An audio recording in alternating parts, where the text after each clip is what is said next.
रहते 25 years of as और एक एवरेज 25 साल के लड़के में क्या बेसिक डिफरेंस उनके सक्सेस में इतना गैप बनाता है? हार्डवर्क और डेडिकेशन है ना, but no, it is wrong.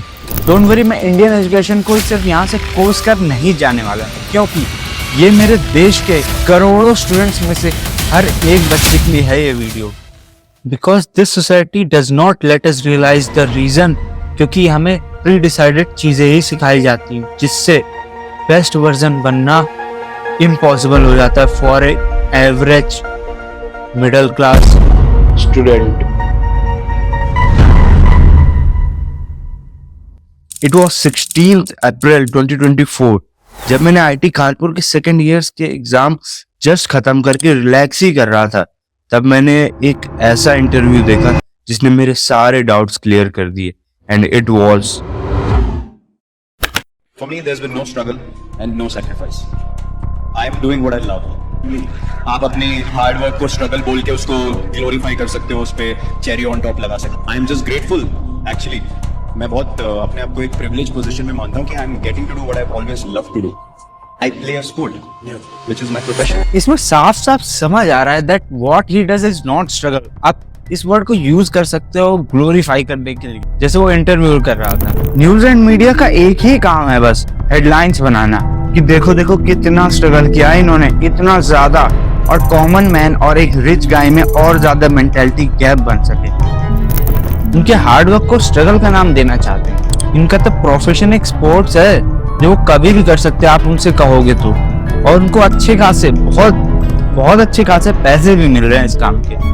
और आई एम डैम श्योर कि मेरे जैसे कई सारे बच्चे दिन भर क्रिकेट खेल सकते हैं अगर उनसे कह दिया जाए तो। Because we love process, we love this process. हम दिन भर क्रिकेट खेल सकते हैं। And once we jump into our passion, फिर जो चीज बचती है वो है हार्ड वर्क। जहाँ हो सकता है कि 365 में से 100 दिन आपका वो काम करने का मन भी ना करे, पर उस टाइम ड्राइव कहाँ से आएगी? And this becomes 1000 times easier if we follow our passion. It's something that your mind is drawn to, and if you don't like it, you just really can't make it work, I think.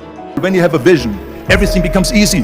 74% hate their job in America, but then when you work, it's a chore. It's work. It's not fun. So if you think about, only a quarter of the people really enjoy what they're doing. It came from the love for the game. You know, I loved everything about it. Like the smell of the ball, sneakers, and like the sound the ball makes when it hits the ground, the ball going through the net, like all those things I love. And so the passion comes from that, because once you have that love, you just want to be a part of this thing all the time. मैं इतना क्यों focus कर रहा हूँ in loving the process? Because it's so hard that if you don't, any rational person would give up. It's really hard, and you have to do it over a sustained period of time. So if you don't love it, if you're not having fun doing it, you don't really love it, you're going to give up. And that's what happens to most. So majority of population struggle कर रही है। हो सकता है आपके parents struggle कर रहे हो, उन्हें रोज मशीन की तरह बिना इंटरेस्ट का काम करना है। बड़े सपने देखने की चाह उनके अंदर भी आती होगी, पर उन्हें उसे मारना पड़ता है ताकि कॉम्पिटिटिव वर्ल्ड में उनका बच्चा सपने पूरे कर सके उन पैसों से। या फिर वो बच्चा स्ट्रगल कर रहा है जो हमेशा स्कूल के एग्जाम्स देता रहा और फिर कॉलेजेस के एंट्रेंस एग्जाम्स के लिए लगा रहा, बस उसे सिर्फ आउटकम से चिपका दिया गया, बस और कुछ। अपने दिल पे हाथ रख करके पूछो, that have you ever loved the studies which are taught to you? और कहो हाँ, ये मेरा पैशन है। अरे मैं तो ये बुक्स को कभी हाथ तक न लगाता अगर मुझसे कह दिया जाता तो। जेई जैसे एग्जाम के एस्पिरेंट्स को पता है कि इन digital world after corona preparation बहुत ज्यादा टफ हो गई है। इतने स्ट्रॉन्ग डिस्ट्रैक्शंस हैं यहाँ पे, उसके पास ऐसा कोई खतरनाक सा मोटिवेशन नहीं जो उसके डिस्ट्रैक्शंस को एकदम मिनिमाइज कर दे, ओवरकम कर दे उसके डिस्ट्रैक्शंस को। और अगर आप फिर भी पढ़ रहे हो ना, so that is real struggle. कभी सोचा है कि एक्टर्स के बच्चे एक्टर्स ही क्यों बनते हैं? इसलिए क्योंकि पेरेंट्स उन्हें स्ट्रगल ही नहीं कराते, बिल्कुल उन्हें मजा आता है उस काम में, क्योंकि दैट्स एन आर्ट, एक क्रिएटिव फील्ड। अगर कोई खुद से एक्टर बन रहा है इसका मतलब है कि उसे मजा आ रहा है, लाइक नवाज एंड मनोज, तभी हार्ड होने पर भी कंटिन्यू कर पाए वो मेहनत। एंड दिस इज डिफरेंस कि middle class just keep on doing struggle. इसके सबसे बड़े विक्टिम्स कौन है? JEE NEET exam aspirants. 3 lakh से भी ज्यादा बच्चे कोटा जाते हैं हर साल। और 20 लाख बच्चे इस साल नीट एग्जाम के सिर्फ 1.5 लाख सीट्स के लिए बैठे थे, और वहीं 10 लाख से भी ज्यादा बच्चे इंजीनियरिंग एग्जाम के लिए बैठते हैं। होता सिर्फ 10-12 हजार का ही है मेनली, बस बाकी को फेलियर का टैग दे दिया जाता है, जो बहुत ज्यादा इफेक्ट करता है बच्चों के कॉन्फिडेंस को, उनकी लाइफ को, हर तरीके से उनको इफेक्ट करता है। मेरा बहुत अच्छा दोस्त जो कोटा में मेरा रूममेट भी था, वो आज मेरे से बात करने की हिम्मत तक नहीं रखता, क्योंकि मेरा तो हो गया बट उसका नहीं होगा।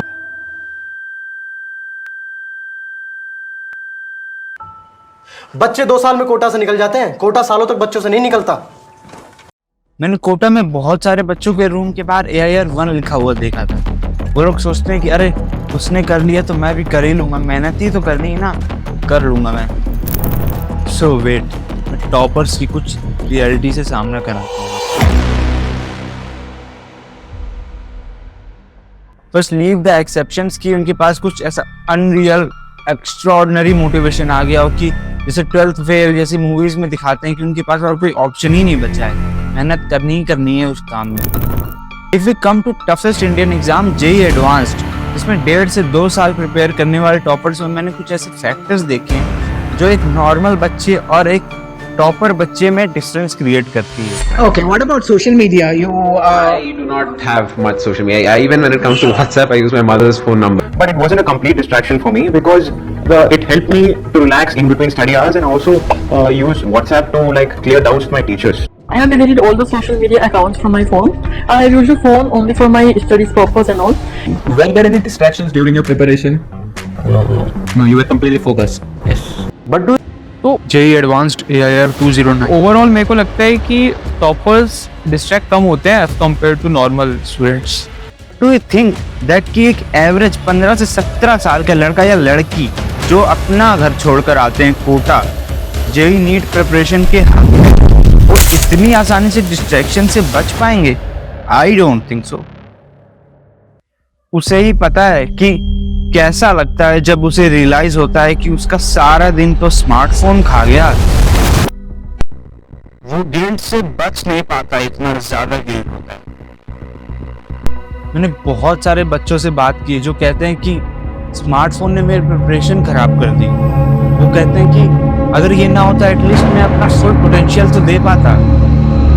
टॉपर्स मोस्टली स्टडीज के थ्रू ही अपना कैरियर बनाते हैं क्योंकि वो उसमें अच्छे होते हैं और उनके लिए काम भी कर जाता है ये, पर फंस जाता है एक एवरेज स्टूडेंट जो ना स्टडीज में टॉप या पीक कर पाता है और ना ही कोई रिस्क लेने का स्टेप उठा पाता है और रह जाता है सिर्फ मीडियोकर बनकर हमेशा।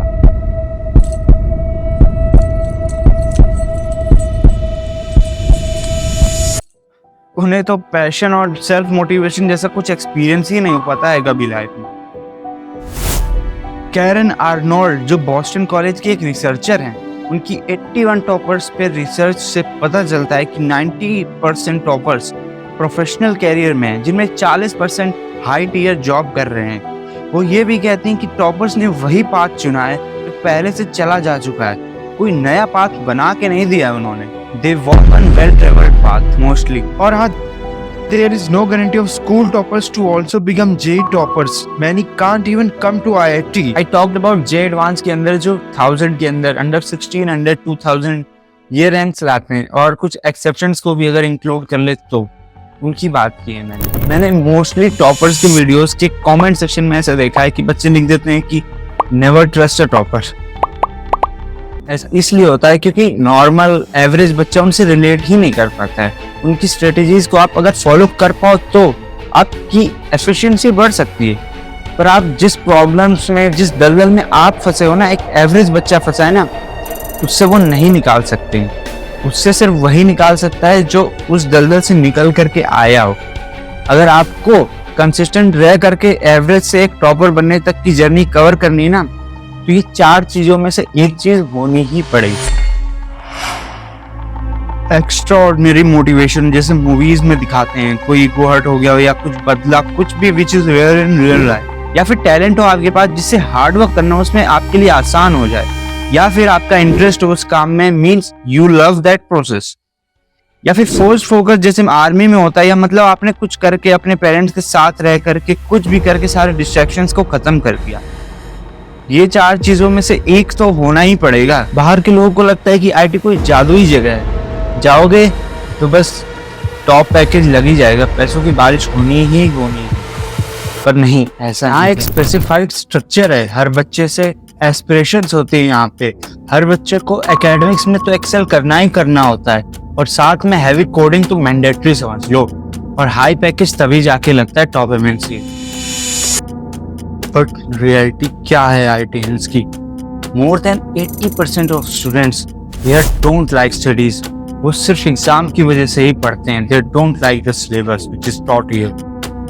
ना प्रोफेसर को बच्चे से मतलब है, ना बच्चे को प्रोफेसर से मतलब है। एवरेज बच्चे को बहुत दिक्कत आ रही है यहाँ पर कॉप अप करने में, एकेड्स में और बहुत चीजें। आजकल आईआईटी में ज्यादातर बच्चे पढ़ाई करना नहीं चाह रहे हैं, लेकिन रैट रेस के चक्कर में उन्हें जबरदस्ती पढ़ाई करना पड़ रहा है, कोडिंग करना पड़ रहा है। It basically became a rat race over here, so it is completely saturated. Passion follow करने का बस फर्स्ट ईयर ही रहता है, उसके बाद पैशन और इसका कुछ सीन नहीं रहता। टाइम ही नहीं मिलता ये सब करने के लिए, और मिलता है तो इतने सारे असाइनमेंट है, ये सब के पीछे हम पागल हो जाते हैं। बस प्लेसमेंट, पैसा, बस यही दिखता है सबको। रैट रेस में लगे हुए। और at the same time the learning has stopped. हम लोग क्लासेस जाते नहीं है सही से, सब लोग एक दूसरे के पीछे पड़े रहते हैं, सीपीआई के पीछे ऐसे भाग रहे होते हैं, बट हम कुछ सीख नहीं रहे। We are just going from one exam to another exam. है कुछ लोग जो सीख रहे हैं, but most of the campus we are not improving anywhere, we are just stuck up on our CPI. Because we have struggled a lot during JEE time. हमने इतनी practice की है, इतनी स्ट्रेटजीज बनाई है, तब जाकर यहाँ पे हम पेपर्स में अच्छा स्कोर कर पाते। कभी 50%, 60, 90% मार्क्स आ पाते हैं, और कई बार तो बहुत पेपर्स खराब भी होते हैं।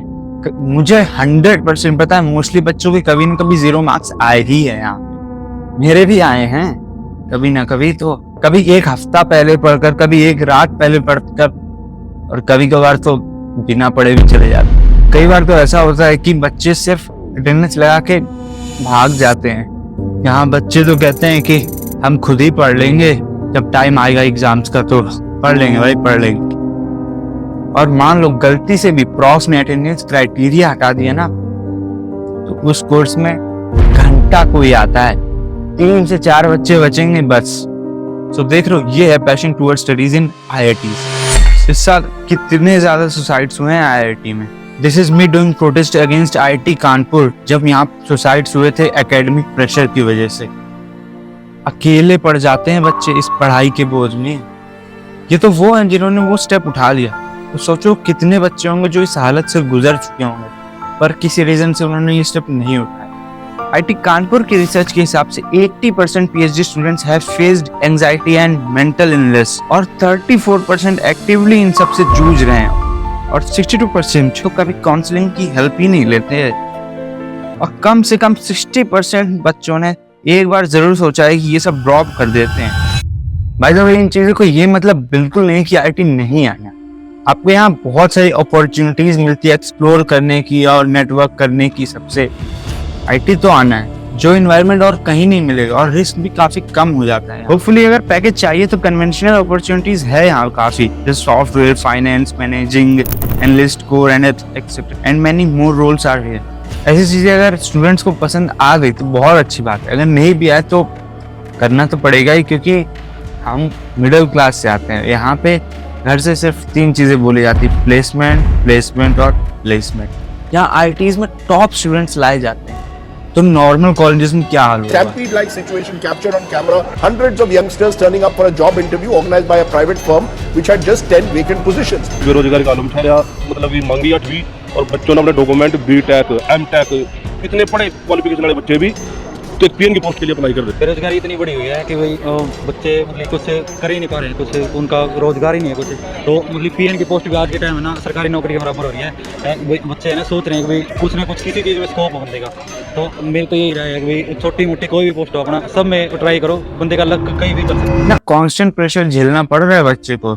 मैंने तो स्टार्टिंग में टॉप 5% में आने की बात की थी, पर यहाँ पे तो सिर्फ उठा करके इज्जत से चलने तक की हिम्मत नहीं है लोगों के अंदर। टोटल इंडिया में 4600 बीटेक कॉलेजेस हैं, गवर्नमेंट और प्राइवेट इंस्टीट्यूट्स मिलाकर। और वहीं हिंदुस्तान टाइम्स की रिपोर्ट के हिसाब से इंडिया में इंजीनियरिंग में कुल ओवरऑल एनरोलमेंट हो रहा है करीब 41 लाख बच्चों का हर साल। वो भी और अगर NASSCOM एसोसिएशन के सर्वे को माने तो 15 लाख इंजीनियरिंग ग्रेजुएट्स प्रोड्यूस किए जा रहे हैं हर साल, जिसमें सिर्फ और सिर्फ 2.5 लाख बच्चों ही को जॉब मिल पाती है इंजीनियरिंग में। और एस्पायरिंग माइंड्स के सर्वे के अकॉर्डिंग देखें तो 80% of engineering graduates are unemployed. और इस कंडीशन से बचकर सक्सेस पाने के लिए, जो कि इस सोसाइटी में सिर्फ हाई पैकेज माना जाता है, वो पाने के लिए हर बच्चा ट्रेंड को फॉलो करता है, जो है इंजीनियरिंग में कंप्यूटर साइंस ब्रांच लेकर कोई जॉब पा लेना। कंप्यूटर साइंस का क्रेज देखिए, CS ब्रांच में 60% से भी ज्यादा एडमिशन रेट बढ़ा है पिछले 5 सालों में। IIT कानपुर में 120 सीट्स है, वही नॉर्मल कॉलेज से अगर कंपेयर करें तो LPU जैसे कॉलेज में 1500 से भी ज्यादा सीट्स है CS की, और वहीं SRM कॉलेज में 1800 से भी ज्यादा सीट्स है CS की। ये तो भीड़ मुझे कोटा की बड़ी कोचिंग जैसी लग रही है, जहाँ बच्चे बस भर दिए जाते हैं। आप समझ रहे हो कि कन्वेंशनल पाथ में बच्चा कितना ज्यादा दबता जा रहा है इन सब चीजों के प्रेशर में। अब शेख विजान का ये मानना है कि बच्चे इंजीनियरिंग सिर्फ सोसाइटल प्रेशर की वजह से लेते हैं या फिर अपने पेरेंट्स को प्लीज करने के लिए लेते हैं इंजीनियर, और बस। यहाँ पे तो बच्चे अटेंडेंस से ही परेशान है, उन्हें 75% अटेंडेंस मेंटेन करनी ही पड़ती है। बट स्टिल आप देखो कि कितने ही बच्चे आते हैं क्लास को पढ़ने के लिए। इन कॉलेजेस में तो बच्चे असाइनमेंट्स लिखते लिखते ही परेशान हो। असाइनमेंट तो मेरे को समझ में नहीं आते मिलते क्यों हैं, वो सब एक फॉर्मेलिटी टाइप का कर दिया है आजकल। हमको असाइनमेंट मिलते हैं, हम कंप्यूटर साइंस के स्टूडेंट्स से, हमें कंप्यूटर में एग्जीक्यूट करने के लिए कोड देने चाहिए, लेकिन वो कोड हमें देते हैं पेपर में लिख दो और आउटपुट तुम चिपका के दे दो बस असाइनमेंट के। कुछ लोगों ने तो भाई खुद भी नहीं लिखा, दूसरों से लिखवाया है, लड़कियों को दे दे के कोड लिखवा रहे हैं। भाई मुझे ये समझ में नहीं आता कि असाइनमेंट बनाने क्यों है। अभी मेरी कुछ मेडिकल कंडीशन की वजह से मैं असाइनमेंट कंप्लीट नहीं कर पाया था कॉलेज के, तो वहाँ की फैकल्टीज ने मेरा फॉर्म फॉर्मेट रोक दिया। अब बता मैं क्या करूँ, एग्जाम से एक दिन पहले बोल रहे हैं या तो असाइनमेंट दो वरना फॉर्म फॉरवर्ड नहीं करेंगे। अब वही फैकल्टी बिना चेक असाइनमेंट्स कैंटीन में दे देता है। मेरी तो कॉलेज कैंटीन में मेरा असाइनमेंट पे पड़े रोक के मैं समोसे खा रहा हूँ बैठ के। गाँव जैसे रूरल एरियाज में है कोई, या फिर फाइनेंशियली वीक है, तो उसे हायर स्टेटस के लिए सिर्फ गवर्नमेंट जॉब्स का सपना ही दिखाया जाता है, क्योंकि उनके पेरेंट्स या कह लो आसपास के सभी की सक्सेस सिर्फ गवर्नमेंट जॉब तक ही रिस्ट्रिक्टेड होती। मेरे एक बहुत ही क्लोज फ्रेंड के साथ ऐसा हुआ है कि उसे BA BSc जैसी डिग्री करा दी गई थी और फिर कह दिया कि जाओ बेटा गवर्नमेंट जॉब की तैयारी करो, यही ऑप्शन देते हैं बस। बट हाल क्या है, पिछले 8 सालों में 22 करोड़ लोगों ने अप्लाई किया है, जिसमें से हुआ कितनों का, सिर्फ 7.22 lakh people, which is just 0.33% of total. इस साल तो UPSC में 13.4 लाख एस्पिरेंट्स बैठे थे, इसमें से हुआ कितनों का, सिर्फ और सिर्फ 14,627 कैंडिडेट्स, जो कि है 0.01%। नहीं, तुमने ठान लिया तो हो जाएगा। बिगेस्ट लाई, तुमने ठान लिया जैसा 9 लाख लोगों ने ठाना है। The biggest problem currently this country is facing is lack of diversity of dreams. Yours worth cannot be determined by a single roll number appearing in the We are in a situation where algorithms are deciding कि आपका dream क्या होनी चाहिए. If you are having a plan B, then you are not focused. It's a lie. करो preparation, उसमें ठीक है, but कुछ लोग आंख बंद करके बस प्रिपरेशन में लगे रहते हैं, बल्कि 2 साल में करीब पता चल जाता है कि एबिलिटी कितनी है खुद की। मैंने भी JEE advance highly competitive exam दिया है। अपनी प्रॉब्लम्स को आइडेंटिफाई कर पा रहे हो और उन एक्सटर्नल प्रॉब्लम्स को सॉल्व कर पा रहे हो, तभी आगे बढ़ना चाहिए। आपको देखना पड़ेगा कि आपने उस गोल को कितना एब्जॉर्ब किया हुआ है और आपके दिन और रूटीन में कितना इन्वॉल्व है, उससे आपको सेल्फ जज करना चाहिए खुद को। बहुत सारे आइडियल्स हैं जो जॉब्स छोड़ करके स्टार्टअप स्टार्ट कर रहे हैं या फिर किसी क्रिएटिव आर्ट की फील्ड में इन्वेस्ट कर रहे हैं अपने हार्डवर्क, अपनी मेहनत को, which is their passion, what they want to do, ना कि कोई बर्डन की तरह। गौरव Taneja from IIT Kharagpur is highly successful using his content and product creation. Sachin Bansal founded Flipkart. Jitendra Kumar, a highly successful actor. Eclipse Nova is a singer. Anurag Kumar, he founded TVF. Anu Meena founded Agrowave. Vinita Singh founded Sugar Cosmetics. Madhur Birli, he is a stand-up comedian. और इससे ही कितने सारे IITians हैं जो stand-up comedian से लेकर के professional gamers तक का काम कर रहे हैं, and they are highly successful. IIT में आकर ये मेरी रिस्पॉन्सिबिलिटी कि सबको सच्चाई पता चले। First step is you have to start to explore things. You have to experiment because the next 5 years is going to be scary especially for the engineers, because everything is going to be automated. AI is going to take over, and this is the time where we have to find what we love. जैसे कोटा में मैंने इतनी problem झेली थी, मैंने सोच लिया था कि मुझे YouTube पे इन प्रॉब्लम्स का सोल्यूशन डालना ही डालना है, कुछ भी कर, ताकि जो सिमिलर प्रॉब्लम्स बच्चों को हो रही इस डिजिटल वर्ल्ड में, क्योंकि वहाँ के टीचर्स और मेंटर्स जो बहुत बड़े बड़े हैं वो इन चीज़ों को बहुत लाइट मानते हैं, बिल्कुल फोकस नहीं करते इन प्रॉब्लम्स को। मैं उन सबको हाईलाइट करना चाहता हूँ। तब मैंने सोचा कि कोई तो करेगा ये काम, और सबसे अच्छी बात यह है कि अब मैं इस काम में अकेला नहीं, मेरे साथ बहुत सारे आईटीएंस हैं जो इस बात को मानते हैं। तो मैंने तो रियलाइज कर लिया, पर अब आपकी बारी to break the chains down. So thank you everybody, आपने पूरा वीडियो देखा मेरे एंड तक, and I am damn sure that you got a new perspective for your career. So अभी मैं बहुत सारे सॉल्यूशंस, यूनिक सॉल्यूशंस डालने वाला हूँ। सो मेक श्योर कि आप सबको शेयर कर दो जिस बच्चे को आप जानते हो, एंड मिलते हैं फिर अगले वीडियो में।